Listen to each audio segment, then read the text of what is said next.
to this BloombergQuint virtual roundtable on digital/IT driven business innovation, and this roundtable is powered by Accenture. This is part of our series on business reimagined growth strategies for a changed world. The past 16 months have witnessed disruption like never before. But companies that have leveraged digital have not only survived but have thrived. And especially these are the companies that have leveraged digital right. And they can expect a new phase of growth as we enter this post pandemic future. This technology focused roundtable features some of India's top digital leaders from different industries, and they will be talking about how this pandemic has forced them to innovate and really also driven new business models during this period of extreme business disruption, and also talk about how this innovation will reshape their businesses as the world resets and gets back on the road to recovery. As well as we will look at what are the areas that the companies need to innovate in, and how do you really build structures of frameworks for innovation, and how do you really catalyze innovation within employees, etc. In this roundtable, therefore, we will understand new CIO approaches to innovation to meet the challenges and opportunities of a business landscape that has been forever changed by the pandemic. And to help us do that, we have an eminent panel comprising of leaders from two very different sectors, but very vital sectors to India's growth. First up, we have Mr. Umesh Mehta, who is Global Chief Information Officer of Jubilant Life Sciences, a very key player in the life sciences and pharmaceutical space. Next up, we have Mr. Deepak Sharma, who is President and Chief Digital Officer of Kotak Mahindra Bank, one of India's most tech-savvy banks, as well as one of India's largest private banks, and a bank that has really driven innovation when it comes to their business. Thank you so much for being here, Deepak and Mr. Mehta. So I wanted to start out by asking you all, in terms of this entire pandemic, quickly take a look back. I don't want to spend too much time. And maybe I just want to get a flavor of how in your different industries, y'all have been forced to innovate, or innovate because of the need. Maybe not, let's not use the word forced. And what has been the innovation that y'all have really driven? So, Deepak, if I could start with you from the BFSI space, because again, that is very critical to the nation. It's not as easy to work from home because you all have branches, etc., and those need to run. And so, what is your take on this? Yeah, I think that's a question that we ask ourselves every day, as to what do we do different, right? And that's one of the core premise of innovation on which we build our journey. But one of the things that changed fundamentally in our innovation approach was, instead of doing few big bang things, it shifted to doing hundreds of small things. That also meant that as we looked at environment around us, and which has been changing, we went into an unpredictable first wave with uncertainty of unlock. We went through unlock and we started to feel things are looking better. And then again, we got hit by a second wave, which was even more stronger. So I think one of the things that happened in the last 16 months was we all learned how to deal with unpredictability and uncertainty. And that's, I think, one of the core tenets of VUCA principle when we talk about. The second is we started to see very closely how this has changed the lives of our customers, our employees, and our vendors and partners. Because each one of them went through their own set of challenges. Customers in their businesses or employees who couldn't turn to work. A lot of them got obviously hit by COVID. And obviously a lot of our vendors and partners who work from different locations, they also face similar issues. So our innovation moved more to bring it to the customer what we need to do. First, to make sure that the business continues. And that was our first 3 months of our change. So be it building the new workflows, ensuring that there is a remote working is enabled, or remote call taking for our contact center employees are enabled, to ensuring that there are automated collection and service delivery through the AI and the voice bots. So a lot of focus went in the first 3 months to make business sustain through this. But I think thereafter it started moving into the new business models. Because we realized that once we have moved in there and in a prolonged period of time, a lot of customer habits were also shifting. So thereby, it was not just something that we embarked on was with a short-term horizon, but some of these were to continue for much after pandemic. And that's where the next set of priorities started to unfold, be it in terms of products, platforms, channel, mode of delivery, or building something like the video-based KYC that RBI allowed, and we were the first bank to jump on that opportunity to say, hey, listen, customers cannot come to branch. We can't meet them face-to-face, but video is a great way. To what we are here today on Zoom, right? So I think this became our way of life. We have all been living, working, co-creating, collaborating through such platforms. So, Mr. Mehta, now you come again from a very different industry, but again an industry that has been vital during this pandemic. I think nobody's realized the importance of pharma and life sciences as we have during this pandemic. So, how have you innovated? What has been the factors that have forced Jubilant to innovate, and how have you driven innovation within Jubilant during this time? Ever, I think the biggest cliche is that COVID brought 2 years of digital transformation in 2 months. And as Deepak was mentioning, first 3 months was mainly to run the business, okay? Because all our businesses of Jubilant, they came under special businesses which were allowed, essential services which were allowed to run. And not even a single day we shut down our businesses. Okay, those little disruption was there, but yes, we kept producing, and we had to produce more, I would say.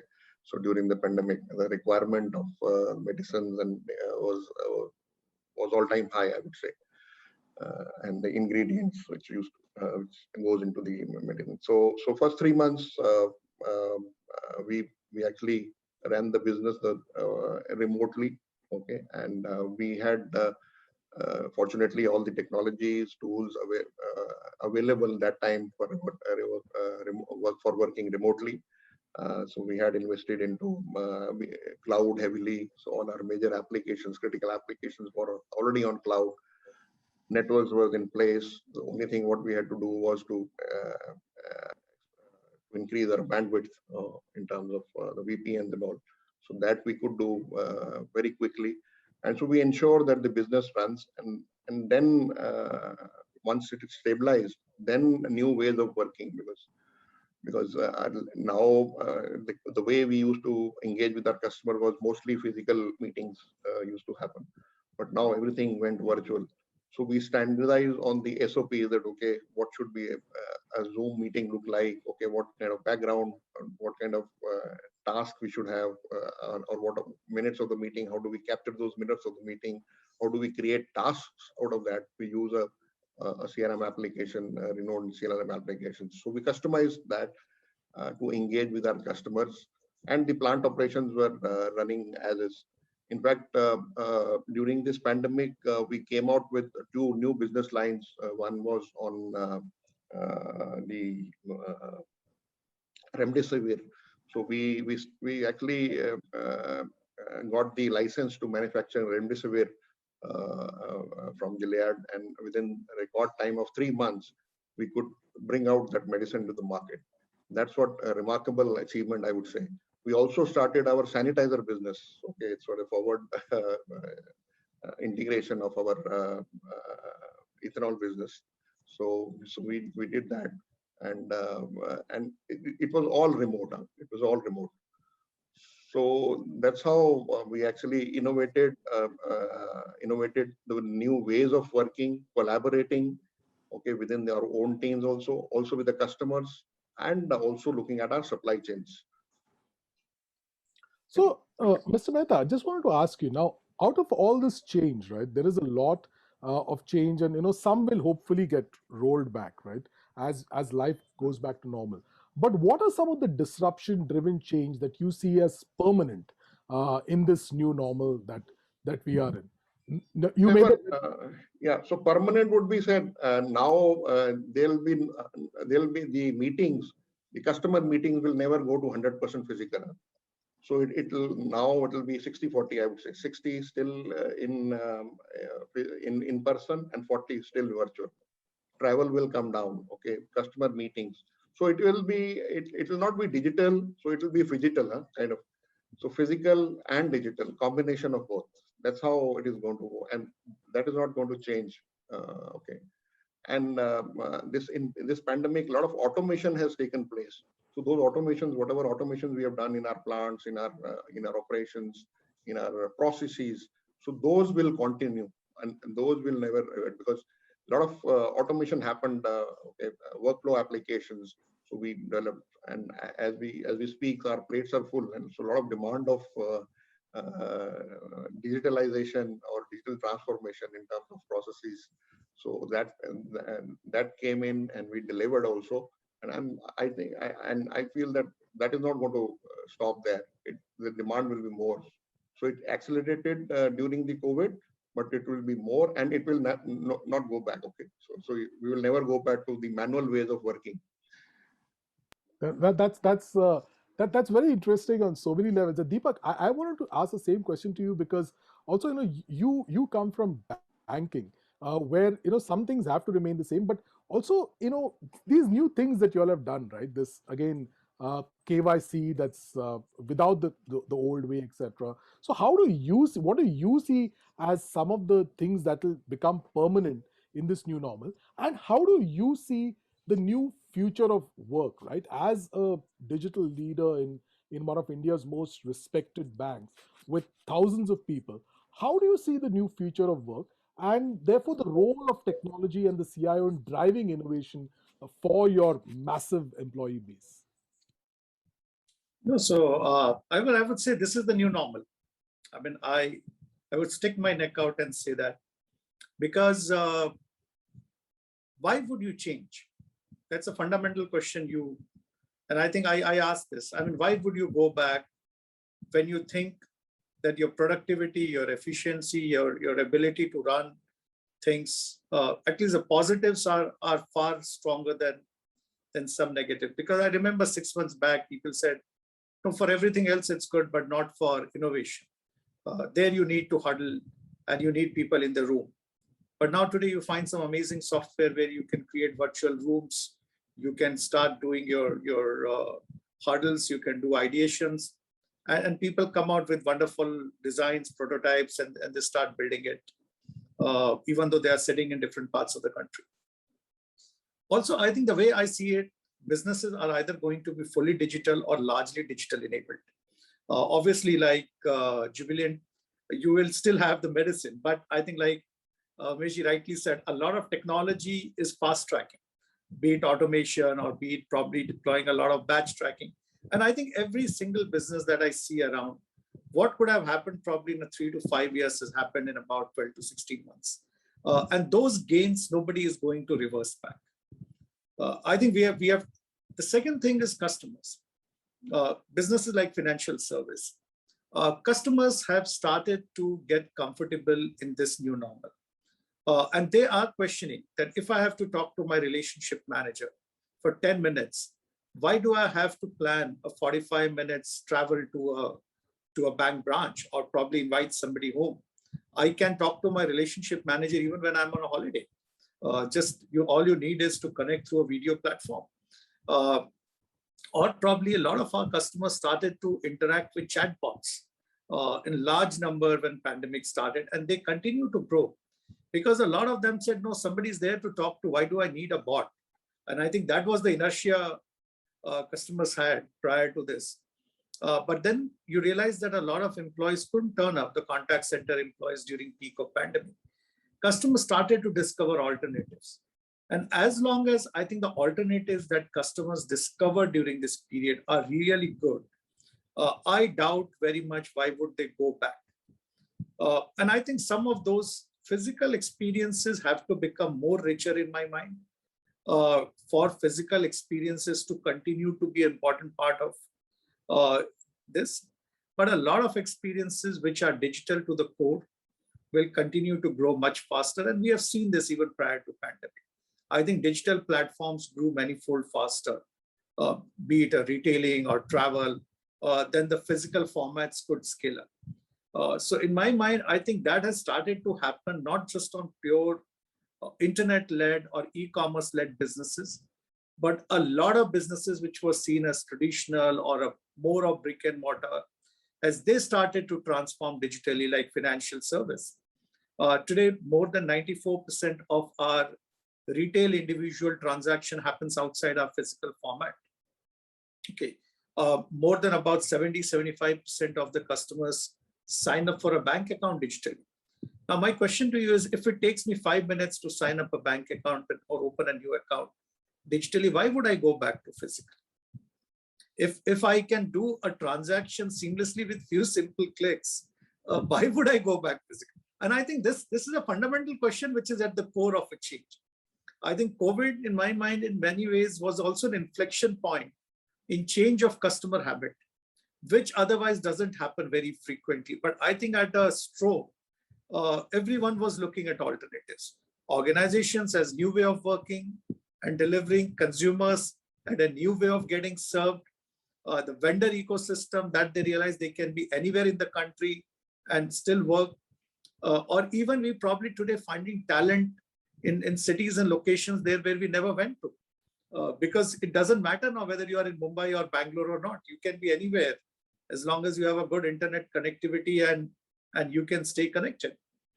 So I think even the ways of working in my mind has changed, and not just about the business or customer interaction. Absolutely. I think we've seen that in so many sectors. In fact, our own sector, the way we never believed that, in media you could work from home. We believed that newsrooms had to be together, people had to be together to collaborate, etc. And it was just not possible. And we've discovered that, yeah, you can do it over some of these platforms. Mr. Mehta, you not just lead Jubilant, but you're also a key CIO leader. Because you lead a very important CIO association, etc. Now, how do you see, from your own experience and from your conversations with others, how do you see the CIO role itself change? And maybe after you, Deepak can talk about the CDO role, right? I mean, what does this change really mean for the roles that you gentlemen lead within your organizations? So our CIOs earlier had to focus on the operations. They had a lot of people scattered having to work remotely. Customer habits had to change. And what I am hearing from our fellow CIOs is that they are becoming more integrated to business, becoming partners with the business rather than being a back officer. So they are getting more involved in strategy, in planning, especially as companies are embracing some of the new technologies like cloud and AI. So they are really seeing new opportunities, both to save money and also to venture out in new products. So this is what I am hearing from the CIOs, fellow CIOs, as part of my CIO association. And you won't believe, earlier we used to have all physical meetings. So now, for last 15 months, we almost do at least 4 webinars, which is now with no boundaries. On any chapter can attend. We have 10 chapters. So all chapters, all CIOs, they can attend those sessions. And that is what has happened. And this will also never go back. So physical meetings will be there, chapter meetings will be there, but then virtual meetings also will continue. And this is what I think has changed in the minds of CIOs. And I believe that now is the time that CIO can prove value, and they can get a seat in the board also, because a lot of people are talking about having the CIOs or technology leaders in the board. In last 3 months, at least I got 3-4 calls that, okay, can you suggest few names from technology background who can be part of our boards as an independent director. So people are looking now, looking at technology as a game changer in coming years. What about you, Deepak? You again come from a highly regulated sector that operates very differently. How has the role for technology and digital leaders like you changed within the organizations that you work in? And given again the size, the number of employees, the regulation, etc., where do you see this? So I think the boundaries are blurring. That's the way I see it, at least when I look at digital technology, product, customer experience, and strategy, because they are all getting very, very closely integrated in one, if not as functions, definitely merging of different skill sets to deliver outcome. There was a time when technology used to say, tell me what to do and I will get that done, or I'll have that execution ability. Today, that's not the case, because most of in financial service today, what we run is through Agile and DevOps. So there is a continuous improvement and deployment pipeline, what we call CI/CD. That means every day or every few days, some of the key customer-facing platforms, you can keep making changes and keep deploying it. So when you look at a new way of working, which is where Kotak has embarked on, a platform operating model at center of excellence, it's not about somebody giving a business requirement and someone writing a document and someone getting it developed and finally deployed, because that's how traditional organizations did any project or delivery of the software.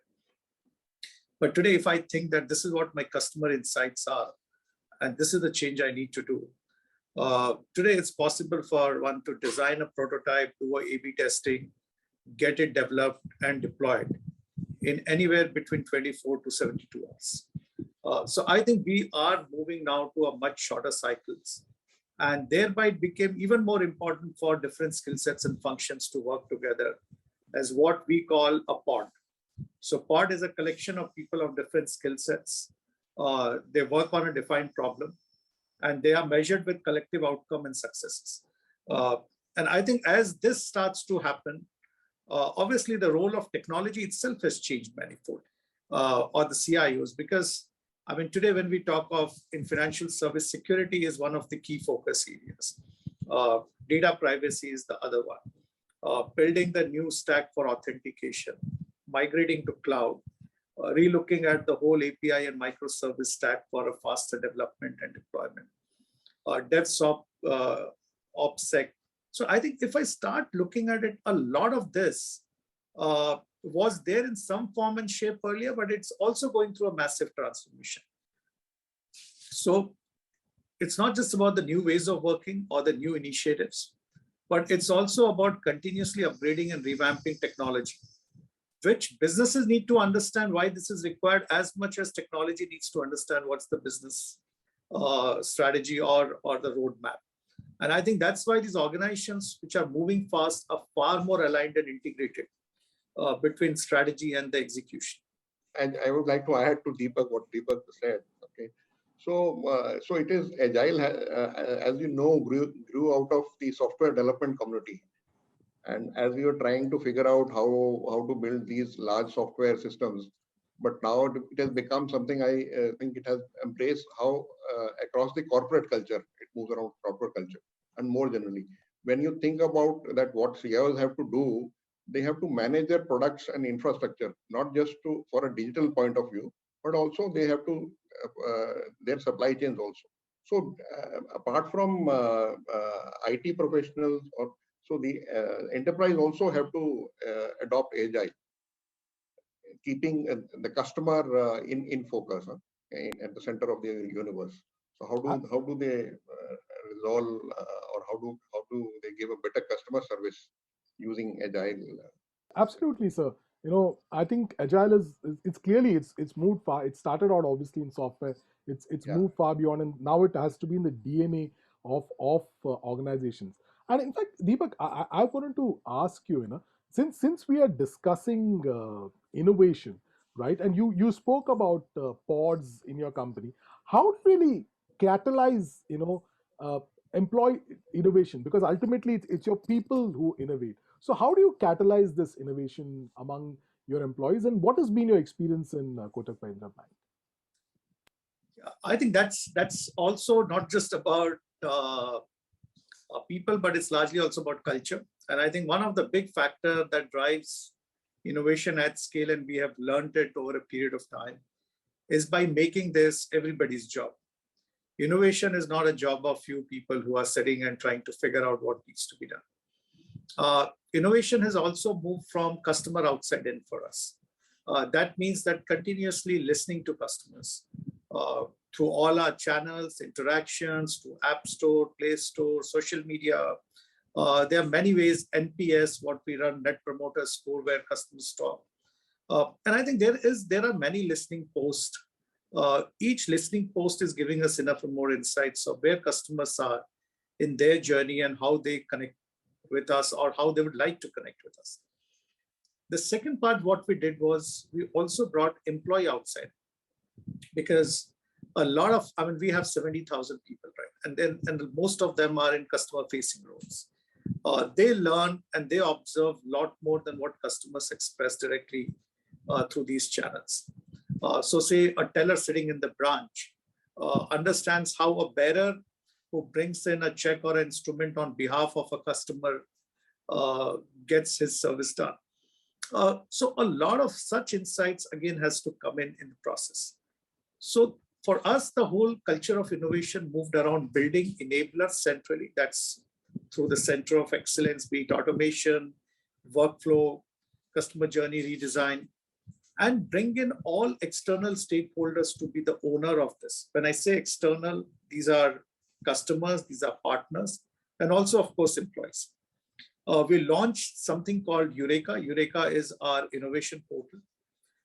An innovation portal is something that through which all our employees, 70,000 employees, have option to connect, bring their ideas, and also be part of the change. Because one of the big shift we realize is just giving an idea is not enough. And I think people want to be part of that change. And as they start becoming change drivers or change agents in the firm, irrespective of what is their 9 to 6 role, they all feel quite motivated. And we started to build a lot of this. We also created something called a Kotak Young Leader Program. This is a shadow board equivalent, which supports our group management committee. And they are typically people who are younger people. They go through a rigorous selection process. They again start to be the change agent. And I think as we take this change through technology, tools, center of excellence, co-creation, I think it permeates. And that's where we have started to see more success. Mr. Mehta, if I could ask the same question to you, but in a slightly different way. Now, you spoke of course of how you all innovated so quickly to not to bring remdesivir to India. And while it seems technology transfer seems easy, we all know it is not, right.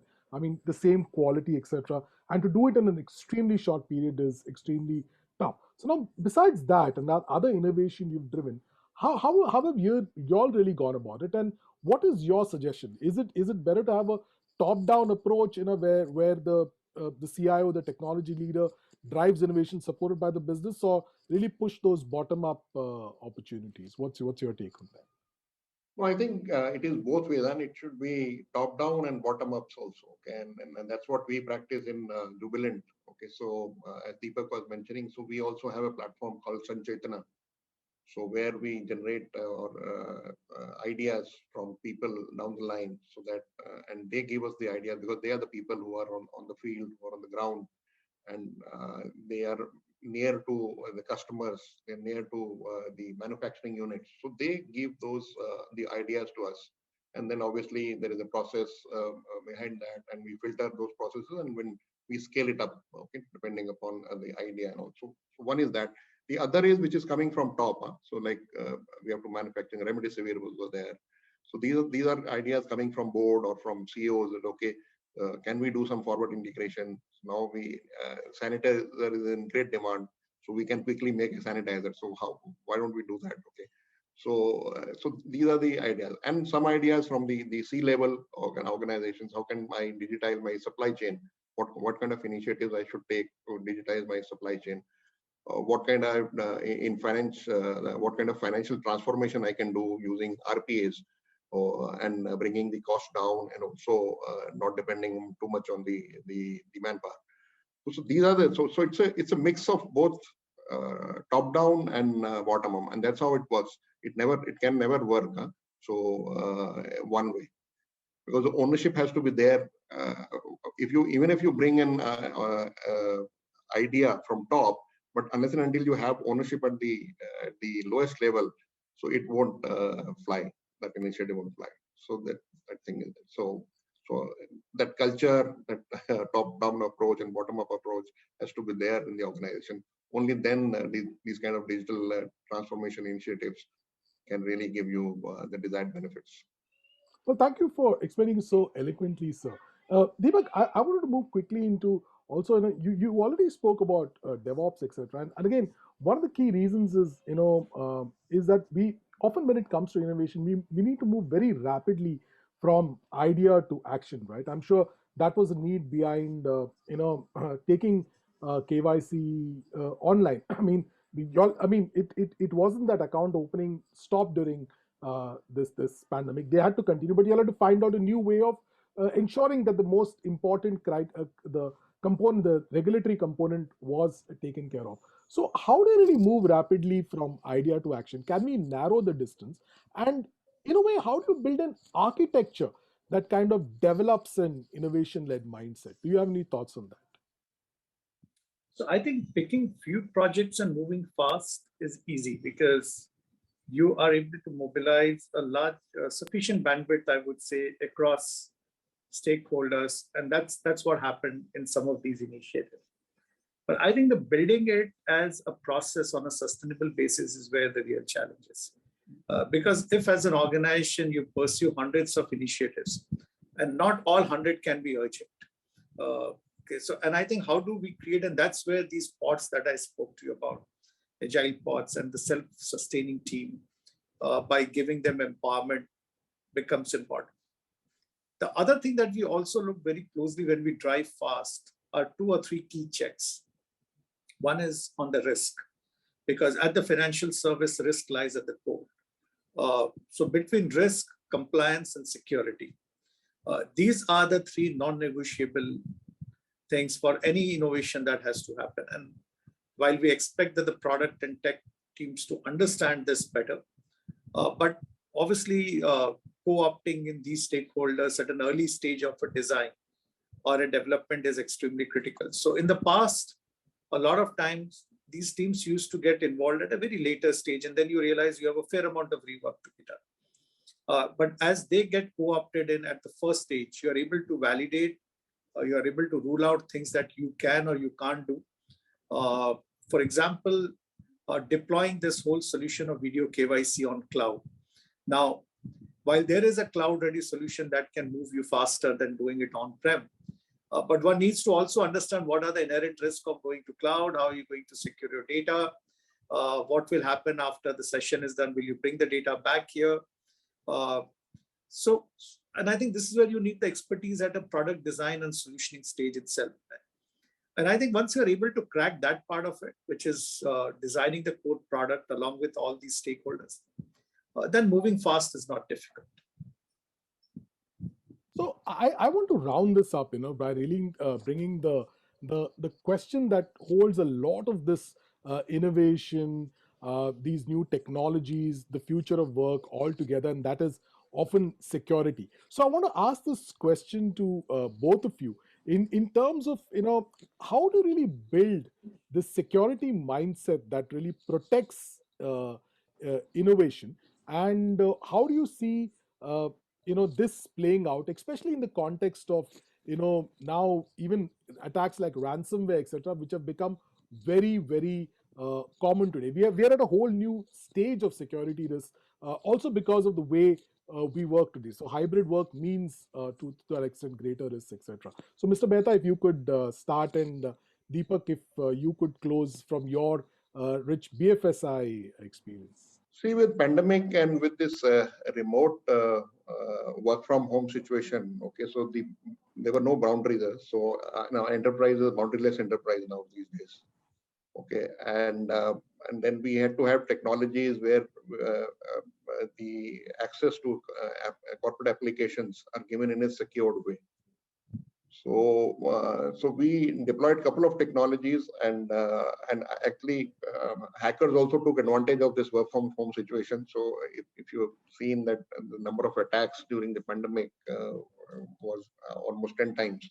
Okay, and then and also CIOs were moving their loads to cloud. And cloud doesn't give you security so you have to buy those tools, or you have to buy security things. So you don't get that as a default. Okay, some people has misnomer that if I move my loads to cloud, I'll be secure. So, but that's not the case. So you have to ask for those security services. Everything is available, but you have to ask for that. And couple of in Jubilant, we implemented couple of technologies. Okay, so though we had single factor authentication, so we moved to the multi-factor authentication. Since our loads were on cloud, so we invested into CASB solutions, CSPM solutions. So we implemented during this after we stabilized the three months period what Deepak was referring to. So we realized that okay, now there is no boundaries to an enterprise. So what should we do to protect our information? So these couple of interventions we are taking, and as we speak, we are looking at all our existing technologies also, and how can we make more these technologies more, I would say, effective in terms of what kind of KPIs, what kind of things we should monitor, because traffic is coming from left, right, and center everywhere. So there is no boundary, as I said. It's a boundaryless world now these days. Absolutely, sir. It's a boundaryless world, and also perhaps unlimited innovation. That's also so. Deepak, if I the same question to you, but again, you come from again a highly regulated space. You have already security risk is at the heart of what you all do, right? So how do you in BFSI as a digital leader, one of India's most respected banks, how do you build a security forward posture, security mindset that really protects and in fact it catalyzes innovation too? So I think one of the things we did is we made security everybody's job. While there are experts, but it's not left to only those experts. Experts, what we call internally, are our second and third line of defense, not the first line of defense. So when one is designing a product or looking at a solution, one has to identify all possible risks and security issues that can come in. And that should get embedded in the product design itself, rather than as an afterthought. And I think this fundamental change helped us bring in this mindset at every stage to say how the data is getting treated, what are the vulnerabilities. How do we make sure that there is authentication, risk, encryption, pretty much, especially in payments, we do payload encryption, and not just how do we protect our own infrastructure, because we are in an interconnected world. That means our APIs are either accessible to some of the external partners, be it for payment, for corporates who want to, say, upload a salary pay instruction or fund transfer instruction, or some other correspondent banks who connect with the banking, or a lot of payment gateway and e-commerce merchants that get connected to us. So finally, it's also about protecting the ecosystem and the network, and not just the entity. Obviously, the other part, like Umesh rightly said, moving not just to looking at VDIs and VPNs and container apps, but even looking at how do we enable when there is a remote access of banking systems provided to certain employees for certain role. How do we ring fence them? Relook at what kind of systems can be accessed and not accessed remotely. So pretty much the whole security posture got completely reviewed and redrawn on an ongoing basis. And this is one area where you can't say that your tomorrow is going to be as good as today, right? So one has to be really always paranoid, looking at unseen, because that's how the risk factors are. Nothing is visible. And obviously, this is also where you connect and collaborate with the other players in ecosystem. So if you ask me, all our CISOs as a community are very well connected. And not just CISO, but I think across roles, people share information on this, because it's not about one particular financial institution. But I think if it hurts the larger industry person. And obviously, trust is at the core of what financial services. So I think this becomes extremely important that we continue to be that custodian of customers' trust and money. And I think that's why security is as critical as anything else that we do in the firm or innovation. I think we've had a fascinating discussion that has looked at how you all innovated through the pandemic, what that innovation means for your futures, for your organization, the roles of technology leaders, and how do you really catalyze that innovation within employees, build those structures that drive innovation, and ultimately how you protect innovation. I think we've had a fascinating discussion, and thank you so much, Mr. Deepak Sharma and Mr. Umesh Mehta, for being here, for taking us through the journey of your different companies. It was a real pleasure speaking to both of you.